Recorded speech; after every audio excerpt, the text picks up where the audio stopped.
Hello. হ্যাঁ, আমি ওই পাত্র চাই কলমে আপনাদের একটা বিজ্ঞাপন দেখে ফোন করছি। হ্যাঁ, আমি পাত্রের বাবা বলছি।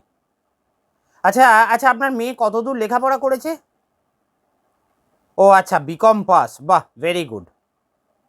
কে, আমার ছেলে? হ্যাঁ, ও অনেকগুলো পাস দিয়েছে। না, ও রোজই পাস ফিরে শোয়। আহা! আপনি চটে যাচ্ছেন কেন? আরে ধুর, ধুর মশাই, আমি তো মজা করছিলাম আপনার সাথে। আরে আপনার আর আমার সম্পর্কটা তো মজারই হবে নাকি? কে, ছেলে? না, ছেলে চাকরি করে না। না, আমি ওকে অনেক করে বলেছিলাম চাকরি করার কথা। ও আমায় একদিন পরিষ্কার বলল যে, "দেখো বাবা, আমি চাকরি করার জন্য জন্মাইনি।" না, ওই রোজ ভ্যালি উঠে যাবার পর ও এখন ওই নেটওয়ার্ক মার্কেটিং করে। না, না, নেটওয়ার্ক মার্কেটিংকে লোকে গালাগালি দেবে কেন? না, না, ওই সারদা রোজ ভ্যালির সময় ও যা একটু মারধর খেয়েছিল। এখন শুধু ও লোক নামায়। আর বসে, বসে ইনকাম।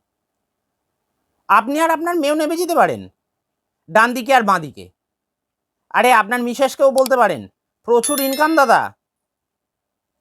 আরে ধুর, তাতে কি হয়েছে? আপনার মেয়ে চাকরি করুক না। একজন তো অন্তত ইনকাম করুক সংসার চালানোর জন্য। না, না, আরে আমার ছেলের ইনকাম প্রচুর। কিন্তু আমি বলছি যে ওই টাকাটা ও সংসার চালাবে কেন? ওই টাকাটা সংসারে দিয়ে নষ্ট করবে কেন?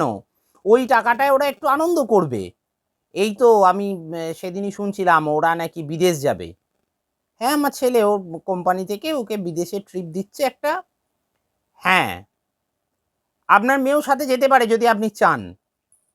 হ্যাঁ, কোম্পানি থেকেই সব ব্যবস্থা করে দেবে, খালি টাকাটা আমাদের দিয়ে দিতে হবে, বুঝলেন তো? তো আপনি মেয়ে জামাইকে পাঠান না বিদেশে। হ্যালো? এই যা, কেটে দিল। যাকগে, ঠিক আছে, অন্য আরেকজনকে ফোন করব। ছেলের বিয়ে তো আমি দেবই।